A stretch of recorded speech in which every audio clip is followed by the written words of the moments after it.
Hello. We were unable to finish the review because of the power outage. I'm sure you all got the alert that they closed the campus not long after we left. Anyway, okay, so let's look at what we did. We did problem one, which was all about the probability distribution table. And it covered an awful lot of stuff. It talked about dealing with the probability as a decimal, finding the probability of an event, the probability of the event not happening. It's either going to rain or it's not going to rain, so they have to add up to 1. So if this is 0.3, then the no rain is 0.7. And then the odds for it raining on that day are the probability of rain dividing it by the probability of not rain, which is 0.43. Then we had to take the combinations, find out what the combinations were on the combinations for rain. So we had to set up a tree diagram, okay? And then we found that these were the possible combinations, which are the outcomes. And we can verify that using the multiplication principle. There are 2 choices on the first day, rain or no rain, same on the second day, same on the third day, which leaves us with 8 combinations. And if we count these up, then there they are. Now what we're going to do is we're going to take all these combinations because the event is going to be the number of days of rain. So out of the long weekend, it's either going to rain 3 days, it's going to rain 2 days, 1 day, or 0 rain. And we'll always give you what the events are. Okay. So what you have to do is find the combination that fits 3 days of rain. Well, there's only one here, rain, rain, rain. And so you find that it's an and, rain and rain and rain. So we're going to multiply those probabilities, and you get 0.27. For both of these, there are 3 different combinations that can be 2 days of rain or 1 day of rain. So you're going to have to find the probability of each of these. Well, fortunately, the probabilities are the same for all 3 because you'll notice you're multiplying 0.3 twice the days of rain and 0.7 for the day of no rain. They're just in a different order. And then you add them up because it's this or this or this. So an or is plus and is multiplication. Same thing with 1 day of rain and same thing with 0 days of rain. Now when you add these up here, it has to total 1 because these are the only possible outcomes. It's either going to rain all 3 days, 2 days, 1 day, or 0 days. So when you add them all up, that is all the probabilities, so that's where you get the 1. Okay, so that was just a real brief review of that. Okay, so now we're going to go to probability. And you guys, most of you got through this problem in class, but let's just go over it and make sure you understand where the information is coming from. Okay, so we've got all these marbles, and the first thing that I always do is add them up. And when I do that, I get the total is 44. So I know that's my base. That's where I'm starting from, is 44. Okay, and they're either all going to be in the bag or some of them are going to be removed. So that's going to be excuse me, my starting denominator on all of these. Okay, so what is the probability of drawing a red marble? Okay, well, that's a single event, so it's just the probability of a red is the number of red divided by the total, which in this case is 12 out of 44, which is a perfectly good answer. Or you can reduce it to 3 over 11. If you want to do a decimal, that's fine as well. Okay, now the next one, the question changed a little bit. What are the odds of? This is the same thing as saying odds for.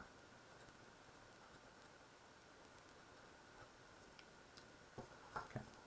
All right, so what are the odds of drawing a green marble?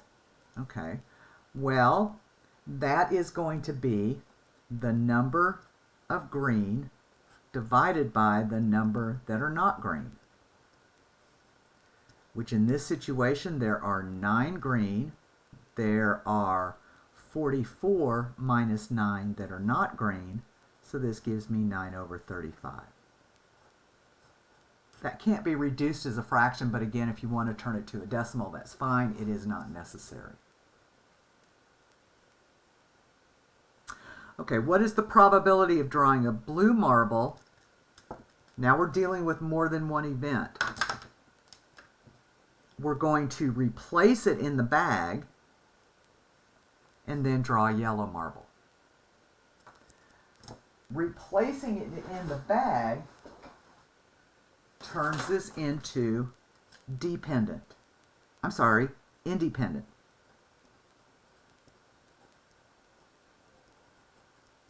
Your second draw will be under the exact same circumstances as the first one, so it's going to be independent.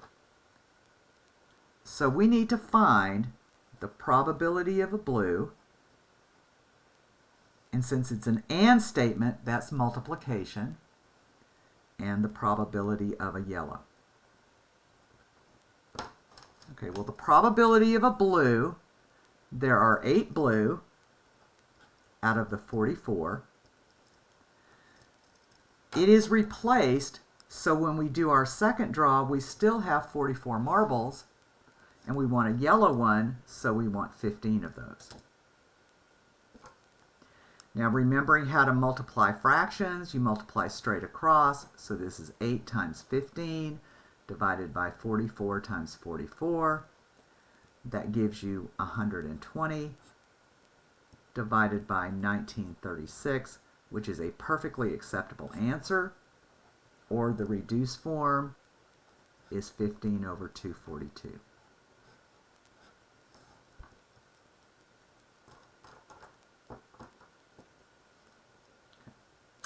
All right, what is the probability of drawing a green marble, keeping it? We have changed the bag, so this becomes dependent.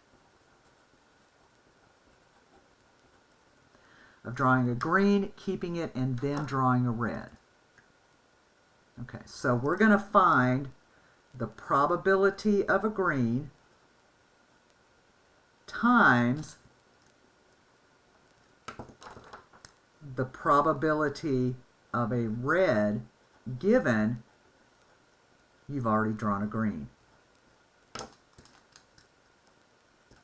Okay, well, the probability of green, there are 9 green out of 44 marbles. But since it's dependent, we're missing a marble for our second. So now this becomes 43. And the red, we didn't touch them. There are still 12 in there. And if you multiply this all out, 9 times 12 is 108. 44 times 43 is 1892. And that reduces, but I'm not going to take the time on the video to do that.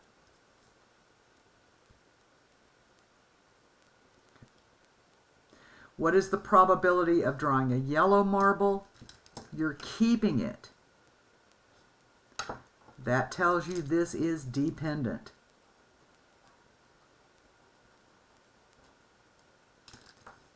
And then drawing another yellow marble. So we have to find the probability of a yellow times the probability of a yellow given that you've already drawn a yellow. So let's see, there are 15 yellow out of the 44, but you kept that. So we know now there are only 43 marbles left in the bag, and they want you to draw another yellow. Well, one of the yellows is already gone, so there are 14 of those left. So again, if you do the multiplication, 15 times 14 is 210.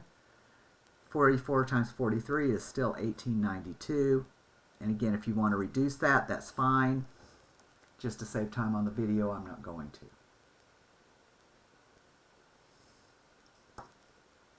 Okay, so what is the probability of drawing a green marble, replacing it? So that's going to be independent.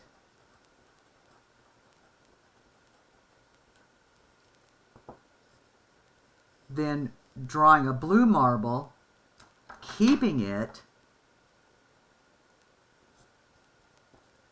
that makes the second part of it dependent. Dependent. Okay. All right, so we want to find the probability of a green times the probability of a blue times the probability of a yellow, given that a blue is gone. Okay, so the probability of a green is 9/44. We've done that a couple of times. The probability of a blue, it's independent, so there are 8 blue and there's still 44 marbles. But now we've kept one of those. So now there are only 43 left in the bag, and we want a yellow. We didn't keep a yellow. We haven't drawn a yellow, so there are 15 of those left. And again, when you do the multiplication, 9 times 8 times 15 is 1,080. 44 times 44 times 43 is a big ol' honker, 83,248. And once again, you can reduce that, or if your calculator does it automatically, that's fine. But be sure and show this. This is what that we're looking for here.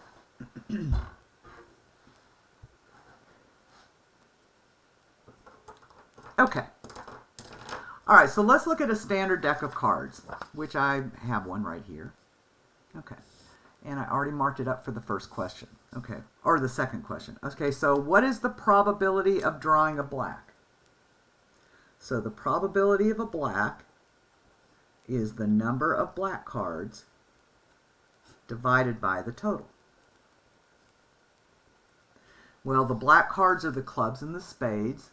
There are 13 in each suit, so there are 26 out of 52. And again, that is a perfectly legitimate answer, or of course this easily reduces to 1/2.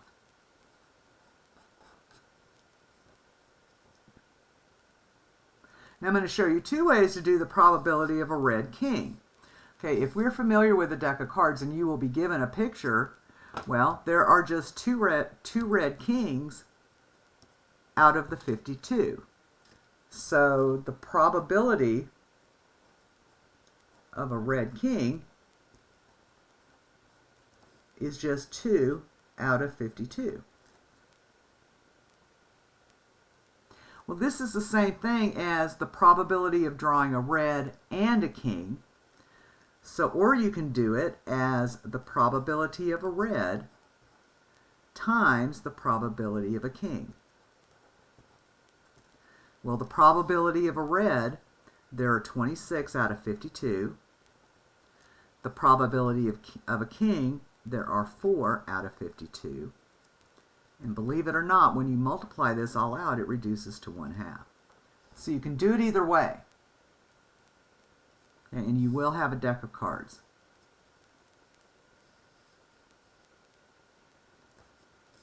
Okay, so what is the probability of drawing a red,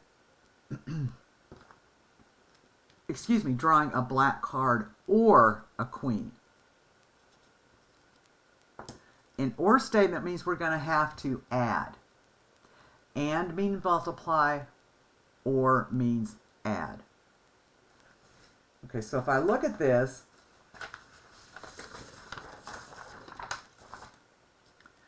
this means I'm going to have to find, so the probability of a black or a queen is going to be the probability of a black plus the probability of a queen minus the probability of a black and a queen. Now, sometimes they're not going to be anything in here because they don't overlap. These happen to overlap. Okay.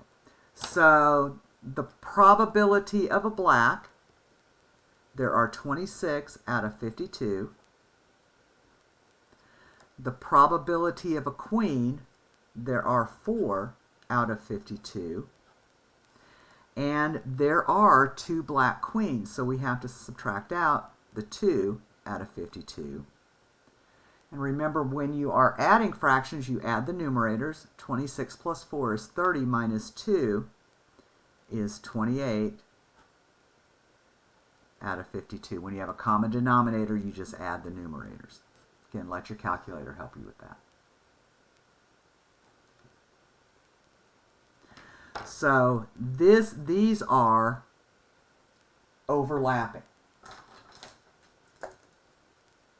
It's the same formula, but these are overlapping. And this is the overlap.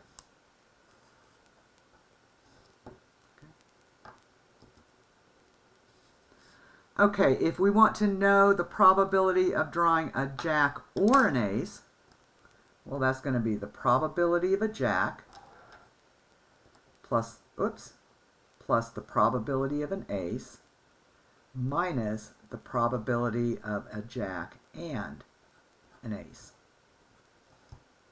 Okay. Well, the probability of a jack, there are 4 out of 52. The probability of an ace, there are 4 of those out of the 52 cards. The probability of a jack and an ace is 0. These are non-overlapping. So that's 0. Okay. So now once again, you just add these up. Since they've got a common denominator, 4 plus 4 gives us 8 over 52. Again, perfectly legitimate answer. You can leave it just like that.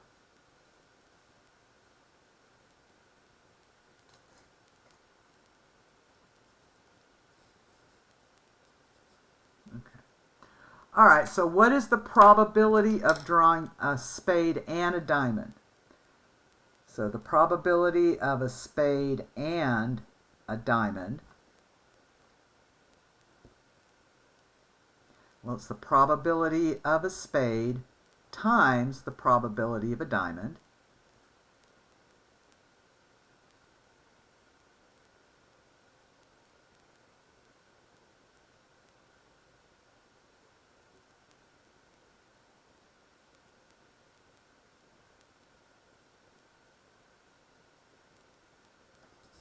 Well, let's just do it. Let's do it a little bit differently here. a spade and a diamond. The probability is 0. It can't be both. I'm sorry, I was doing this in terms of one after another. So the probability is 0, so that's my fault.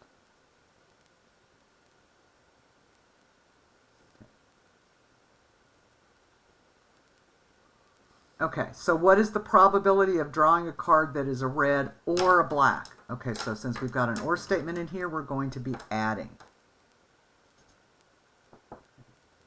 So that's going to be the probability of a red plus the probability of a black minus the probability of a red and black. Okay, well, the probability of a red is 26 out of 52. The probability of a black is 26 over 52. The overlap is 0. You're either a red card or you're a black card. So this is a non-overlapping, which means this is 0. So if I add these up, 26 plus 26 is 52, divided by 52, which is 1. Now again, that's the way to do it using the formula, but if you've got a deck of cards here, the probability of drawing a black card or a red card is 1, because every card is either red or black.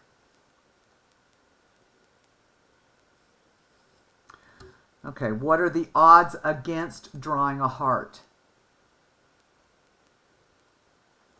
Okay, so that is going to be the number that are not hearts divided by the number that are hearts. So the number that are not hearts is going to be, the number that are hearts are 13. So the number that are not is 52 minus 13. So that gives us 39 over 13. And you can leave it just like that, or if it's requesting the other notation, or you can write it as 39 to 13. And you can reduce that as well. Okay, let's see if we have time to do the next one. Okay, let's go ahead and finish up all the probability kind of stuff, and then I'll switch to another video for the voting stuff. Okay, the law of large numbers. Now remember what the law of large numbers says. It says that as the more times, and we did this one in class, the expected value. The law of large numbers tells you that if you do just a few trials, then you can't expect any special kind of results. But the more trials you do, then you should get closer to the theoretical probability. Okay, so let's say, suppose you roll a die 6 times and you never roll a 5. Okay, that would not be unusual, because the probability of rolling a 5 is 1 out of 6, but there are not enough trials. So there are not enough trials to suspect anything.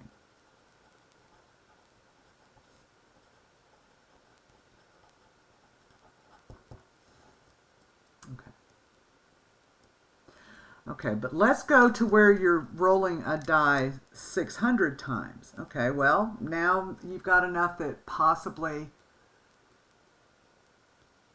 there could be something weird going on. Okay. All right.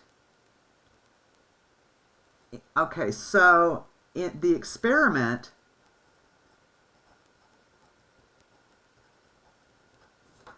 the probability of a 5 was 0.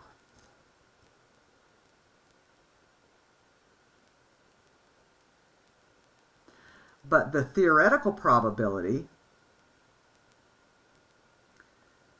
the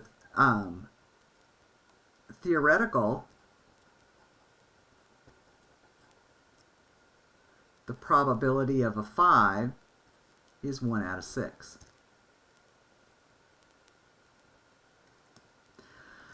With 600 rolls, you should be getting a 5. Okay, so I would say with 600 rolls,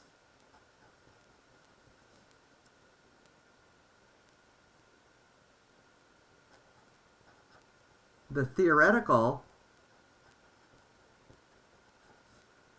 probability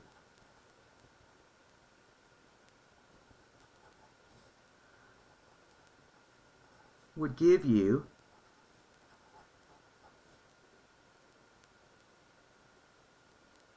1/6 of 600, which is 100. So I would suspect it is unfair.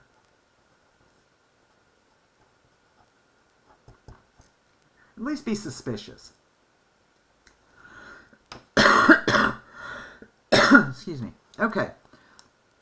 You roll a die 10,000 times and you roll a 5 1,700 times. Okay. Well, we know the theoretical probability. The probability of a 5 on any one die is 1/6. Now, if I multiply that times 10,000 rolls, that gives me 1,667. The experiment probability of 5 gave us 1700. These are close.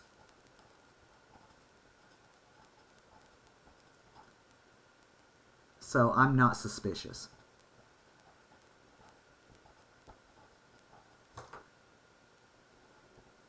Of the die. Yeah. Okay. Well, that ends everything about probability, and again, I'll start another video to do the voting stuff.